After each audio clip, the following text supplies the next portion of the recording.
Bonsoir, c'est encore Evelyne. Soyez richement bénie dans le nom précieux de notre Seigneur Jésus de Nazareth et qui vous comble de toutes ses grâces à ces temps de la fin. Aujourd'hui, nous sommes le 24 août 2020 et mon message portera une fois de plus sur la persécution dans la vie du chrétien. Oui, tous les chrétiens doivent savoir qu'à un moment de leur vie, ils doivent faire face à la persécution. Et la persécution peut venir de n'importe où. Ça peut être par des non-croyants, par des partis politiques, par même des frères et sœurs en Christ, par nos époux, nos épouses, nos enfants, nos parents, etc.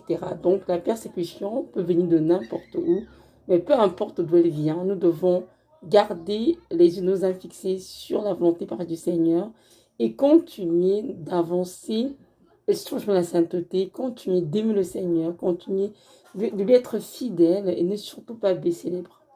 Parce qu'il y a beaucoup de chrétiens qui, devant la persécution, malheureusement, se retrouvent parfois à faire des compromis, à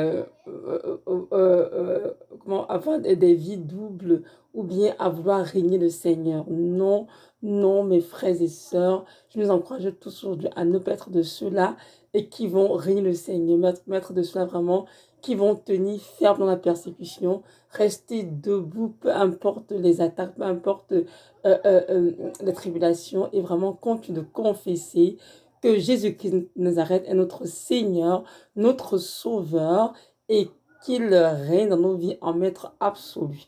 Donc voilà, nous sommes dans la fin, hein, c'est évident pour tout le monde, les signes sont là, les famines se multiplient, les guerres, les virus, etc. Donc comprenons bien que les chrétiens seront de plus en plus persécutés. Heureusement qu'il y en a beaucoup qui vivent dans des pays tranquilles, on va dire, qui ont le droit de euh, professer leur foi, vraiment de vivre leur foi sans être torturés. Mais il y en a vraiment qui souffrent le martyre jour après jour. Pourquoi? Parce qu'ils aiment Jésus. Ils n'ont rien fait de mauvais, mais juste parce qu'ils ont dit, je crois en Dieu. Et ces personnes, ces chrétiens sont persécutés nuit et jour, vraiment pour le bonheur du Seigneur. Et vraiment, je vous encourage tous à prier pour ces chrétiens, vraiment pour les soutenir, vraiment dans leur foi, car ce n'est pas facile lorsqu'on est devant, comment on dit, vraiment dans la cruauté humaine des fois, savez-vous, il y a des gens qui sont tellement cruels et on dit Seigneur, est-ce qu'on va y arriver? Prions vraiment pour ces chrétiens qui sont dans ces pays où leur foi est fortement persécutée, afin que ces chrétiens vraiment continuent de tenir ferme dans leur foi, de ne pas faiblir et de continuer de se soumettre au Seigneur, de croire en lui et de s'attendre à lui vraiment pour toute délivrance, toute consolation. Donc voilà. Nous allons dire aujourd'hui un petit passage dans la parole, dans 1 Pierre 4, du verset 12, qui dit ceci: Bien-aimés, ne soyez pas surpris comme d'une chose étrange qui vous arrive, de la fournaise qui est au milieu de vous pour vous éprouver. Donc justement, beaucoup de chrétiens, je ne vais pas citer des vrais chrétiens, c'est-à-dire ceux vraiment qui aiment le Seigneur de tout leur cœur, de toute leur âme, de toute leur force, de leur pensée, qui aiment le Seigneur, qui vivent pour le Seigneur et qui l'adorent et qui s'attendent à ce qu'il revienne les chercher.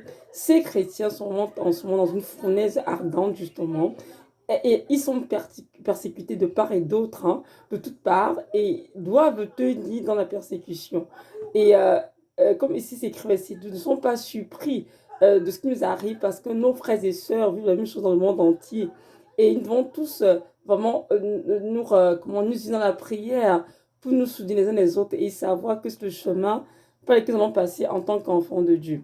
Verset 13 a dit ceci, verset 13, dans 1 Pierre 4, 13 a dit ceci: Réjouissez-vous au contraire de la part que vous avez aux souffrances de Christ, afin que vous soyez aussi dans la joie et dans l'allégresse lorsque sa gloire apparaîtra. Donc, comprenons bien que cette fournaise, au lieu de nous, pour nous éprouver, notre foi d'être éprouvée, c'est très biblique. Même les apôtres du passé, que ce soit Pierre qui écrit ce texte, que ce soit Jean, que ce soit André, que ce soit Étienne, ils étaient tous persécutés, hein, pour la gloire de Dieu, et ils ont tous tenu ferme dans le fait qu'ils professaient. Ils n'ont pas régné le Seigneur.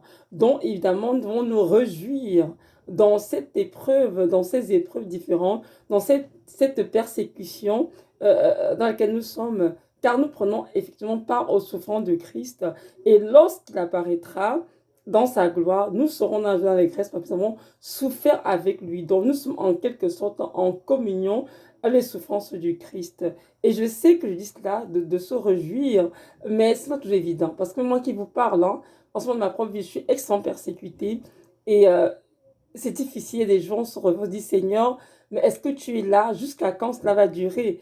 Le Seigneur me dit non, Evelyne, garde ta foi, sois fidèle et persévère jusqu'à la fin. Ainsi, tu obtiendras la couronne de vie. Donc, nous ne pouvons pas dire non à la persécution. Cela fait partie intégrante de la vie chrétienne. Donc, tout simplement, il fait face en faisant, en seulement la grâce de tenir et de ne surtout pas avoir dans notre cœur le ressentiment, l'amertume, la haine ou la rancœur. Parce qu'on est persécuté et on se retrouve à développer ces choses même sans le vouloir. Surtout lorsqu'on ne persécute pas les membres de nos familles. C'est vrai qu'on est persécuté par un étranger.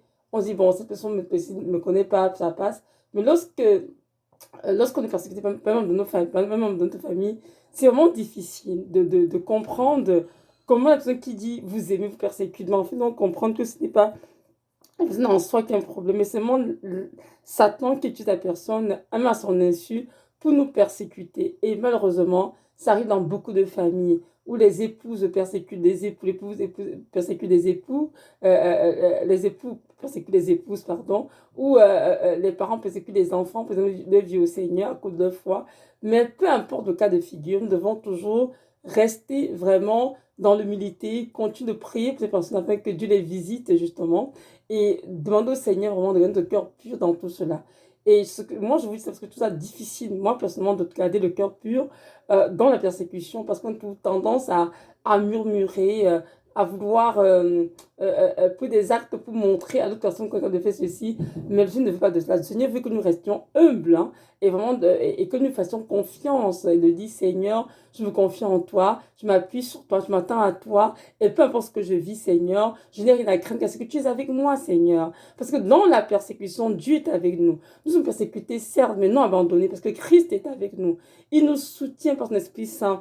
Et il nous console de temps en temps, même si la douleur est grande. Il est toujours avec nous, n'oublions jamais cela. Parfois, dans la persécution, on a l'impression qu'on est dans un tunnel noir. On a l'impression qu'on se dit, Seigneur, qu'est-ce qu'on verra le bout du tunnel noir? Mais la vérité, c'est que Dieu est avec nous dans ce tunnel noir. Il traverse le tunnel avec nous. Donc, il ne peut pas nous laisser tomber parce c'est lui qui a permis qu'on soit persécuté. Donc, il est avec pour nous soutenir afin que nous ne tombions justement dans le sommeil. Ici, verset 14, c'est qui c'est ici, 1 Pierre 4, 14.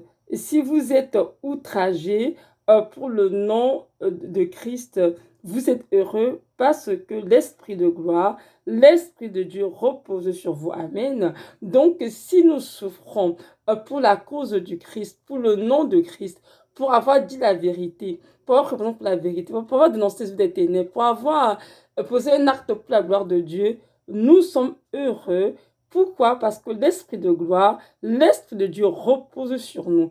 Et c'est d'être une grande consolation pour nous qui sommes persécutés de savoir que oui, ce qu'on me reproche, pourquoi est-ce que je suis persécuté? Parce que j'ai fait quelque chose de bien pour le nom de Dieu, j'ai prêché la parole, j'ai fait des actes de gentillesse, j'ai pris soin des pauvres, des orphelins, j'ai pris part à la cause de la veuve, j'ai dénoncé les yeux des ténèbres, j'ai déclaré la vérité. Bref, tout ce qui contribue au royaume de Dieu, alors parce que pour cela, ce n'est pas grave. Pourquoi? Parce que l'Esprit de gloire, c'est le Saint-Esprit repose sur nous et non vraiment prendre ça comme une grande source de consolation. Donc voilà, mes frères et sœurs, oui, comprenons que nous sommes tous en ce moment mais d'une autre persécutés et pas tant de personnes, mais prions pour ceux qui nous persécutent, aimons-les, prions pour eux, afin que Dieu les visite, afin que ces personnes quittent les ténèbres et pas en lumière, parce que nous comprenons bien que ceux qui sont persécutés, que ce soit par exemple de nos familles, par d'autres personnes, ces personnes sont, comment dirais sont dans les ténèbres, parce que si vous êtes dans la lumière, elles ne feraient pas cela.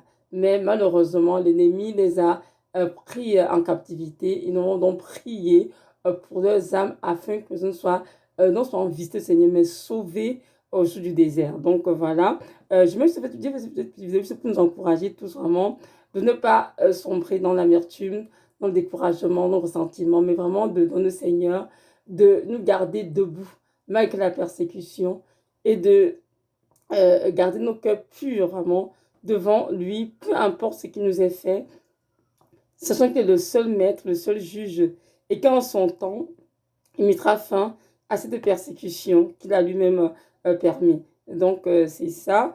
J'aimerais aussi nous rappeler que nous sommes dans de la fin. Notre Dieu revient bientôt et c'est très important de comprendre que, comment dirais-je, les choses vont aller crescendo.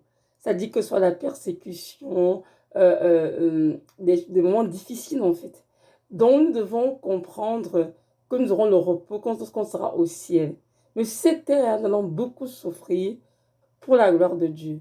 Mais comme a dit le Seigneur dans sa parole, hein, dans Romains 8, verset 37, vous aurez des tribulations. Mais n'ayez point crainte, car vous êtes plus que vainqueurs parce qu'il vous a aimés. C'est-à-dire que Jésus-Christ de Nazareth nous a aimés. Donc, mes frères et sœurs, peu importe ça quoi nous faisons face, tenons bon notre foi en Jésus de Nazareth et continuons de l'adorer, de le louer, de le célébrer, de le servir, évidemment, de marcher dans la sainteté, très important, sachant que grande sera notre récompense dans les cieux. Il a dit à l'église de Smyrne, dans Apocalypse chapitre 2, elle a dit ici que oui, que le diable jettera quelques-uns d'entre vous en prison, mais n'ayez aucune crainte de ce que vous allez souffrir, mais restez fidèles jusqu'à la mort et vous obtenez la couronne de vie. Donc nous aussi, si nous restons fidèles à Jésus de Nazareth jusqu'à la mort, nous obtiendrons certainement la couronne de vie qu'il a promise à tous ses enfants. Donc je vous encourage vraiment tous à tenir ferme dans la persécution et à continuer de proclamer haut et fort que Jésus de Nazareth est notre Sauveur et il est le maître de nos vies et personne ne peut nous l'enlever. Donc voilà, que notre Dieu vraiment vous bénisse, vous fortifie vraiment, que le Saint-Esprit, l'Esprit de gloire, l'Esprit de Dieu repose sur vous et qu'il vous accorde vraiment une grande espérance en ce temps de la fin. Amen.